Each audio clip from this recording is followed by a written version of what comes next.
Hello दोस्तों, कैसे हो दोस्तों। आज हम इस वीडियो में एनबीएस में जो मेस हेल्पर का वैकेंसी निकला हुआ है उसका सब्जेक्ट स्पेसिफिक नॉलेज से संबंधित रिवीजन क्लास का पार्ट 8 ला रहे हैं।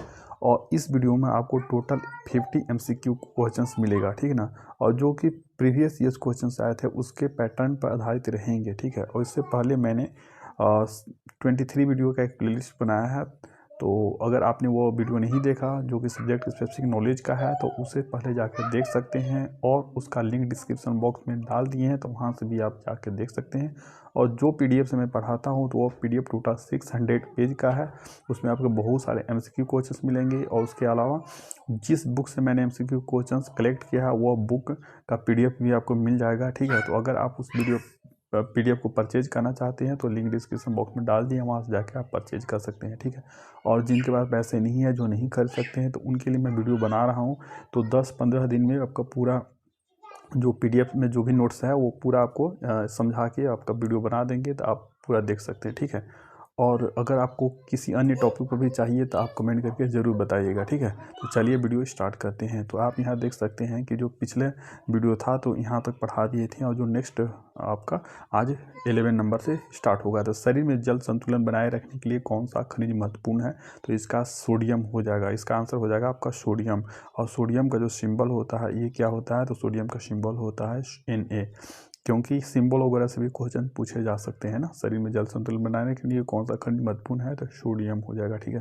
तो नेक्स्ट प्रश्न है कि हृदय स्वास्थ्य के लिए कौन सा प्रकार का वसा सबसे अच्छा माना जाता है। हृदय मतलब हेल्दी हार्ट के लिए किस प्रकार का जो वसा फैट है वो सबसे अच्छा माना जाता है। तो यहाँ पर जो 4 ऑप्शन है, saturated fat, trans fat, monosaturated fat and hydrogenated fat.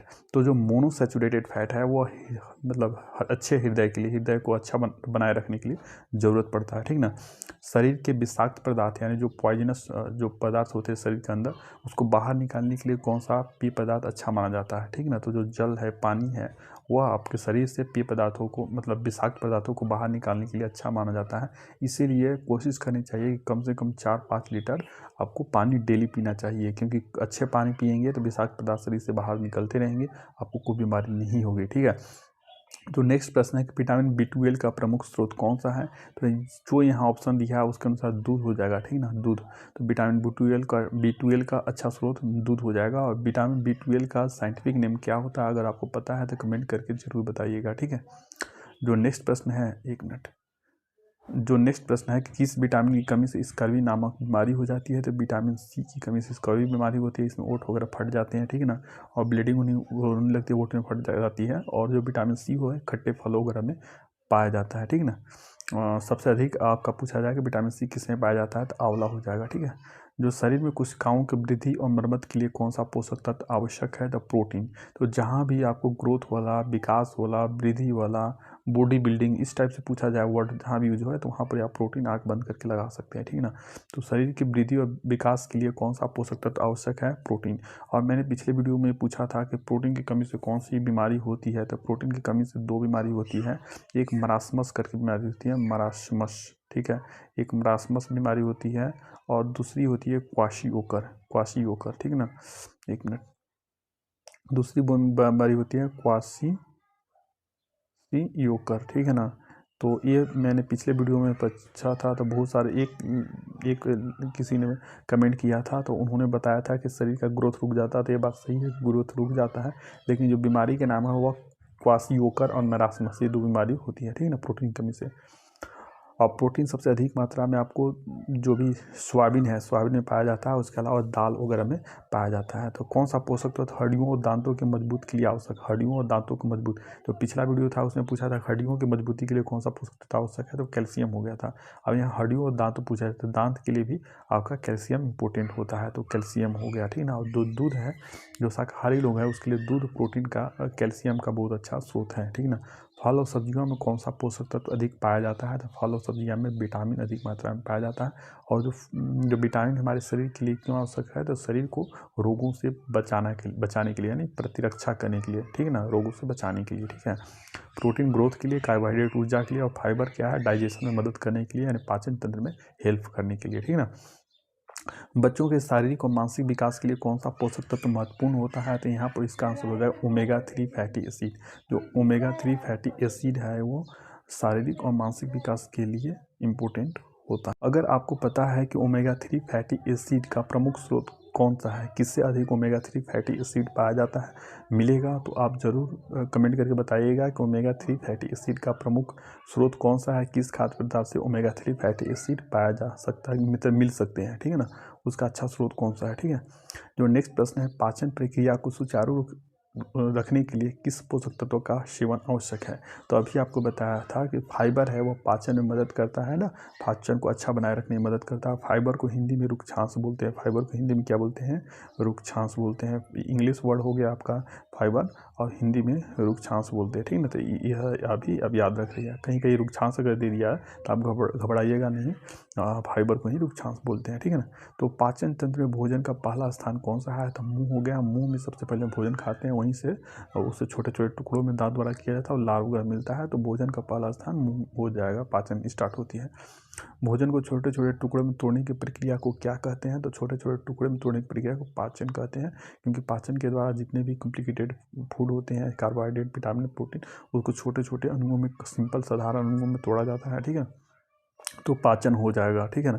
तो पाचन तंत्र में भोजन को अम्लीय बनाने का कार्य कौन करता है? तो अम्लीय बनाने का कार्य HCl करता है, हाइड्रोक्लोरिक एसिड करता है, जो आपके पेट से स्रावित होता है, ठीक है ना, पेट से स्रावित होता है।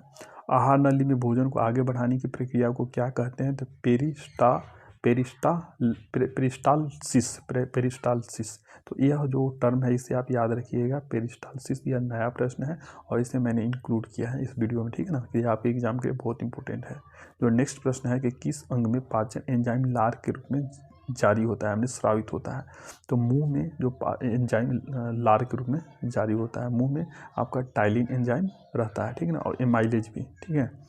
जो नेक्स्ट प्रश्न है, भोजन को पेट में तोड़ने में कौन सा एंजाइम महत्वपूर्ण भूमिका निभाता है? तो पेप्सिन। जो पेप्सिन एंजाइम है, प्रोटीन के पेप्टोन्स है उसको, प्रोटीन को पेप्टोन्स में तोड़ देता है, प्रोटीन को पेप्टोन्स में तोड़ देता है, ठीक है। और जो लिपेज एंजाइम है, लाइपेज, वह आपके वसा के पाचन में महत्वपूर्ण भूमिका निभाता है, ठीक है ना। शरीर किस अंग में पाचन क्रिया का मुख्य अवशोषण होता है? शरीर के किस अंग में पाचन क्रिया का मुख्य अवशोषण होता है? तो जो पाचन क्रिया के द्वारा जो भोजन पच जाता है, उसके बाद उसके जो पोषक तत्व होते हैं, न्यूट्रिशन होता है, उसका अवशोषण कहाँ होता है? तो छोटी आंत में। छोटी आंत में दीवालों के, छोटी आंत के जो दीवाल होते हैं उसके द्वारा पाचन, मतलब पोषक तत्वों का अवशोषण होता है। अगर जल का अवशोषण कहाँ होता है तो पूछिए जाए तो बड़ी आंत में, ठीक ना। किस अंग का मुख्य कार्य पित्त का निर्माण करना होता है? तो यकृत। यकृत के अंदर एक पित्ताशय होता है, उसके अंदर पित्तरस जमा रहता है ना, पित्तरस। तो यह किस अंग का मुख्य कार्य पित्त का निर्माण करना होता है? तो यकृत हो जाएगा। नेक्स्ट प्रश्न, पाचन तंत्र के कौन से अंग में पानी का अवशोषण होता है? अभी ऊपर बताया था कि पानी का अवशोषण बड़ी आंत के द्वारा होता है, एंड जो पोषक तत्वों का अवशोषण छोटी आंत के द्वारा होता है। किस अंग में पित्त का संचय और श्रावण होता है? तो जो पित्ताशय, अभी ऊपर बताया था कि यकृत के अंदर पित्ताशय होता है, उसके अंदर पित्त का संचय और श्रावण होता है, ठीक है। तो नेक्स्ट प्रश्न है कि पाचन तंत्र में कौन सा अंग लार के निर्माण और श्रावण में शामिल होता है? जो सलाइवा ग्लैंड्स होता है, सलिवरी ग्लैंड्स, तो वहाँ से ही लार के निर्माण और श्रावण में यही सहायक होता है। और जो सलाइवा मतलब लार निकलता है वो क्या करता है? आपको जो स्टार्च होता है, भोजन में स्टार्च, उसके पाचन में मदद करता है ना। भोजन के पाचन में किस अंग का प्रमुख कार्य भोजन को अम्लीय परिवेश बनाए रखना है? तो पेट। तो पेट है जो हमारा आमाशय है, आमाशय यार पेट से ही है, तो पेट से आपका HCl निकलता है, हाइड्रोक्लोरिक एसिड, वह भोजन को अम्लीय परिवेश को बनाए रखता है, ठीक है ना। पाचन तंत्र के किस अंग में एंजाइम ट्रिप्सिन और एमाइलेज स्रावित होता है? ट्रिप्सिन और जो एमाइलेज एंजाइम है वह पाचन तंत्र के किस अंग में स्रावित होता है? तो इसका सही आंसर होगा पेनक्रियाज। और पेनक्रियाज को आपको पता ही है, अग्न्याशय बोलते हैं हिंदी में, ठीक ना। तो जो आपका ट्रिप्सिन है, तो ट्रिप्सिन एंजाइम का क्या काम होता है? जैसे पेप्सिन है, पेप्सिन प्रोटीन को पेप्टोन्स में बदल दिया, तो पेप्टोन्स को अमीनो अम्ल में बदलता है, अमीनो अम्ल में बदलता है ट्रिप्सिन, ठीक ना। जो पाचन, अगला प्रश्न है कि पाचन तंत्र में अवशोषण की प्रक्रिया सबसे अधिक किस अंग में होती है? तो पाचन तंत्र में अवशोषण की प्रक्रिया सबसे अधिक होती है छोटी आंत में। जो छोटी आंत होती है वहाँ आपको बताया कि छोटी आंत में अवशोषण की प्रक्रिया सबसे अधिक होगी। और जो और जो पानी है तो पानी का अवशोषण सबसे अधिक कहाँ होगा, तो पानी का अवशोषण सबसे अधिक आपको बड़ी आंत में होगी। किस अंग में लार एंजाइम अमाइलेज भोजन को कार्बोहाइड्रेट्स में तोड़ता है, तो लार एंजाइम जो अमाइलेज है वो भोजन को कार्बोहाइड्रेट में कहाँ तोड़ता है, तो मुंह में। मुंह में ही आपका अमाइलेज निकलता है और टाइलिन एंजाइम भी निकलता है, ठीक है ना। तो पेट में किस एंजाइम के द्वारा प्रोटीन का पाचन होता है, तो यह बहुत बार बताया था कि प्रोटीन का पाचन पेप्सिन करता है ना, पेप्सिन, ठीक है। पाचन तंत्र में फाइबर का मुख्य भूमिका क्या है, फाइबर का प्रमुख कार्य क्या है तो जो फाइबर है, फाइबर का प्रमुख कार्य पाचन में सहायता करना है। पेट में जो अनडाइजेस्टेड फूड होते हैं ना उसे शरीर से बाहर निकालना होता है। जो फाइबर है, फाइबर को रुक्षांश भी बोलते हैं, ठीक ना। ऊर्जा प्रदान किसका है, कार्बोहाइड्रेट है। और वसा है, ऊर्जा प्रदान करने के काम करते हैं। और कोशिकाओं की मरम्मत करने के काम कौन करेंगे, जितना भी मरम्मत, ग्रोथ, स्टेबल आ जाएगा तो प्रोटीन हो जाएगा, ठीक ना। पोषक तत्वों का अवशोषण कहाँ होता है, तो ये आपको छोटी आंत की दीवारों में। लीवर का मुख्य कार्य क्या है, तो पित्त का निर्माण करना और श्रावण करना था। लीवर है, लीवर को यकृत बोलते हैं। लीवर को हिंदी में क्या बोलते हैं, यकृत बोलते हैं, ठीक ना। लीवर बोल दिया जाए या यकृत बोल दिया जाए, आपका दोनों सेम ही रहेगा, ठीक है ना। किस अंग में भोजन को मिश्रित करने और उसे छोटी आंत में भेजने की प्रक्रिया होती है, किस अंग में भोजन को मिश्रित करना, भोजन को मिश्रित किया जाएगा और छोटी आंत में, तो जो आपका अमाशय है, अमाशय यानी पेट है, तो वहीं से भोजन को मिश्रित किया जाता है। उसके बाद छोटी आंत में भेजा जाता है। छोटी आंत में भेजने से पहले उसमें अग्न्याशय से कुछ पाचक रस लान के मिलते हैं, ठीक है, जिसमें एंजाइम वगैरह रहते हैं। तो पाचन प्रक्रिया में किस अंग का कार्य मुख्यतः अवशोषण होता है, तो अवशोषण का काम, जो पोषक तत्व है उसका अवशोषण का काम कौन करता है, छोटी आंत। और इसका नाम भले छोटी आंत हो लेकिन लंबाई में ये बड़ी आंत से ज़्यादा लंबी होती है ना। लंबाई किसकी ज़्यादा होगी, छोटी आंत की, बड़ी आंत की, तो छोटी आंत की लंबाई आपकी बड़ी होगी, ठीक है ना। पाचन तंत्र में खाद्य पदार्थ के भौतिक पाचन में किस अंग की भूमिका होती है, तो पाचन तंत्र में खाद्य पदार्थ के भौतिक पाचन में मुंह की भूमिका होती है। मुंह में क्या होता है, दांत होते हैं, और दांत उसे छोटे छोटे टुकड़ों में काटते हैं ना, छोटे छोटे टुकड़ों में डिवाइड करते हैं। तो भौतिक पाचन में मुंह महत्वपूर्ण भूमिका निभाता है। कौन सा एंजाइम वसा के पाचन में सहायक होता है, तो वसा के पाचन में आपको कौन, अभी ऊपर बताया था, लाइपेज, है ना, लाइपेज हो जाएगा, ठीक है ना। और पेप्सिन प्रोटीन के पाचन में महत्वपूर्ण भूमिका निभाता है। पेट में पाचन क्रिया को नियंत्रित करने वाली स्रावित सामग्री कौन सी है, तो पेट में पाचन क्रिया को नियंत्रित करने वाली स्रावित सामग्री हो जाएगा हाइड्रोक्लोरिक एसिड, HCl, HCl होगा ना। और HCl का आपको pH मान कितना है, अगर आपको पता है कि HCl जो हाइड्रोक्लोरिक एसिड होती है इसका pH मान कितना है, अगर आपको पता है तो कमेंट करके जरूर बताइएगा। जो नेक्स्ट प्रश्न है कि बड़ी आंत में मुख्य रूप से किसका अवशोषण होता है, तो बड़ी आंत में आपका पानी का अवशोषण हो जाएगा और छोटी आंत में पोषक तत्वों का, ठीक है। किस अंग में भोजन के पाचन के दौरान लार का स्राव होता है, तो लार का स्राव मुंह से होता है। तो नेक्स्ट प्रश्न है पाचन तंत्र में पित्त का मुख्य कार्य क्या होता है, तो वसा का पाचन, जो ऑप्शन है उसके अनुसार वसा का पाचन हो जाएगा, ठीक है ना। कौन सा अंग पाचन तंत्र के स्रावित एंजाइमों को संचित करता है, तो इसका सही आंसर हो जाएगा पित्ताशय, ठीक है। तो नेक्स्ट प्रश्न है कि कौन सा पोषक तत्व पाचन तंत्र द्वारा सीधे अवशोषित नहीं होता है, तो फाइबर है। तो फाइबर से हमको कोई पोषक तत्व प्राप्त नहीं होता है, यह बस पाचन क्रिया को में मदद करता है, यानी जो अनडाइजेस्टेड फूड है उसको शरीर से बाहर निकालने में मदद करता है और इससे कोई पोषक तत्व प्राप्त नहीं होता है, इसीलिए इसका सही आंसर हो जाएगा फाइबर, ठीक है। जो किस अंग में खनिजों और विटामिनों का अवशोषण होता है, तो खनिज और विटामिन का अवशोषण छोटी आंत में।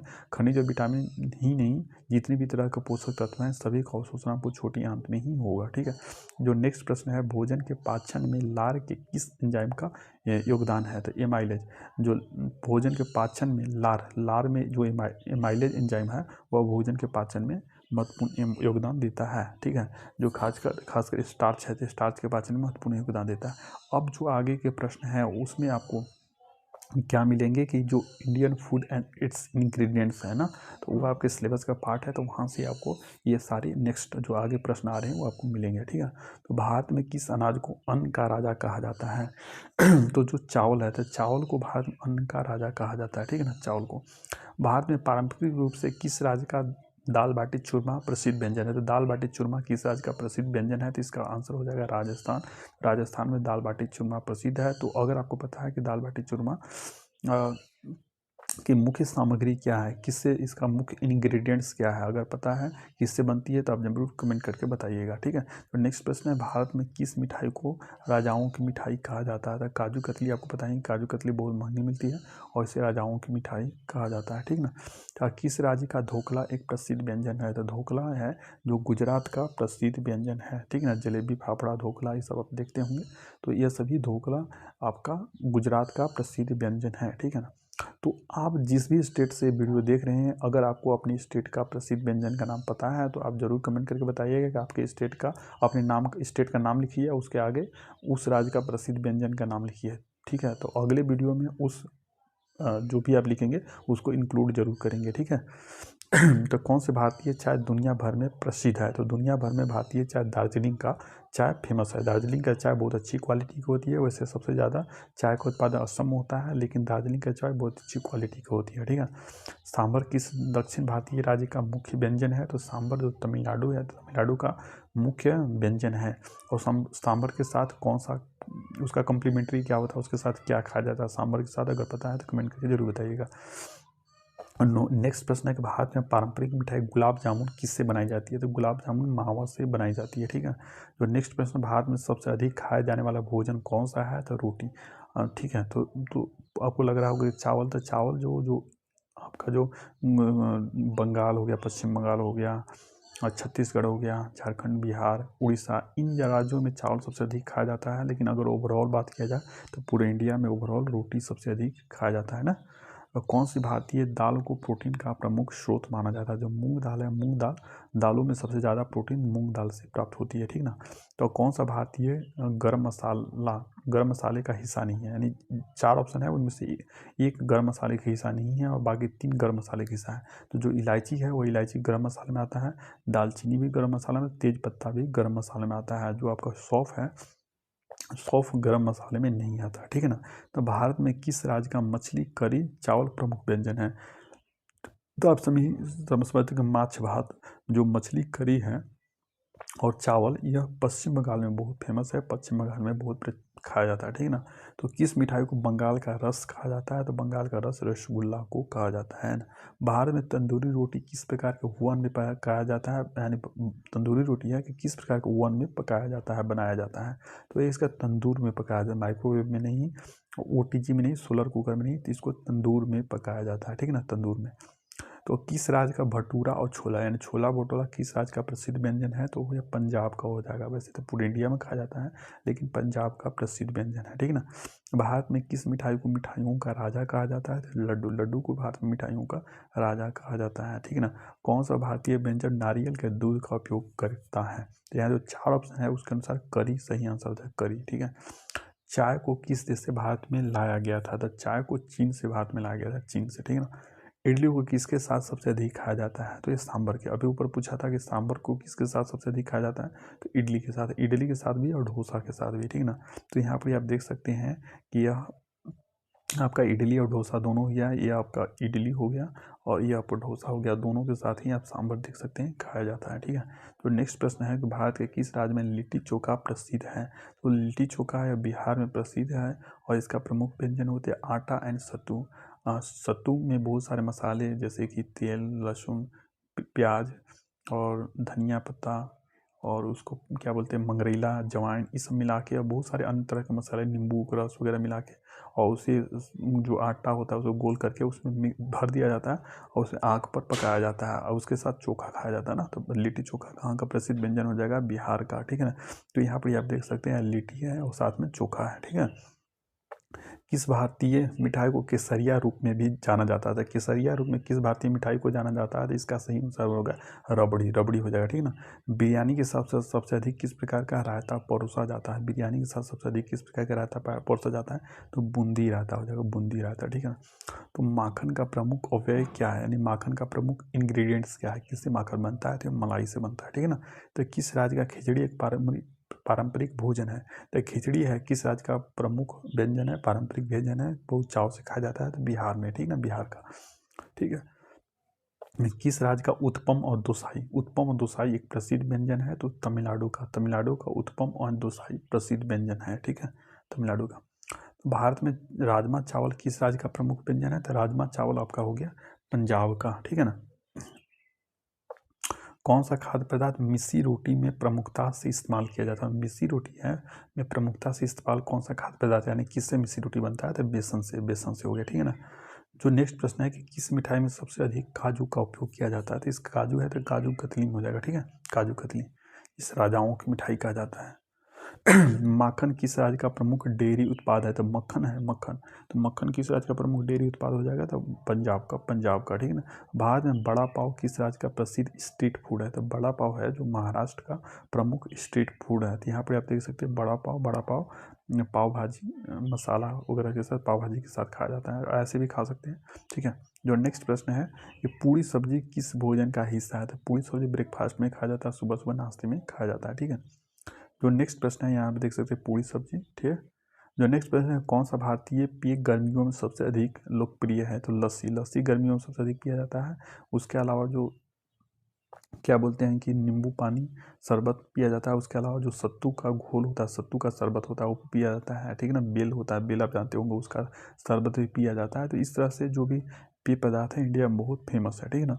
तो लस्सी यहाँ पर जो ऑप्शन है उसके अनुसार लस्सी हो जाएगा। और इस वीडियो में आप देख रहे होंगे कि जितने भी तरह के आपको फूड वाला भोजन अति प्रश्न है उसमें फ़ोटो भी लगा दे रहे। फ़ोटो इसलिए लगा दे रहे ताकि आपको माइंड में बैठ जाए कि अगर कोई चीज़ आप नहीं खाए हैं कभी, ठीक ना, वो किसी राज्य में प्रसिद्ध है तो आपको पता होना चाहिए। और फोटो देखने से माइंड में बैठ जाता है ना, माइंड में दिमाग में बैठ जाता है, इसलिए फ़ोटो मैंने इंक्लूड कर लिया है। कौन सा राज्य रसगुल्ला की उत्पत्ति का दावा करता है? तो रसगुल्ला की उत्पत्ति का दावा पश्चिम बंगाल करता है, ठीक ना।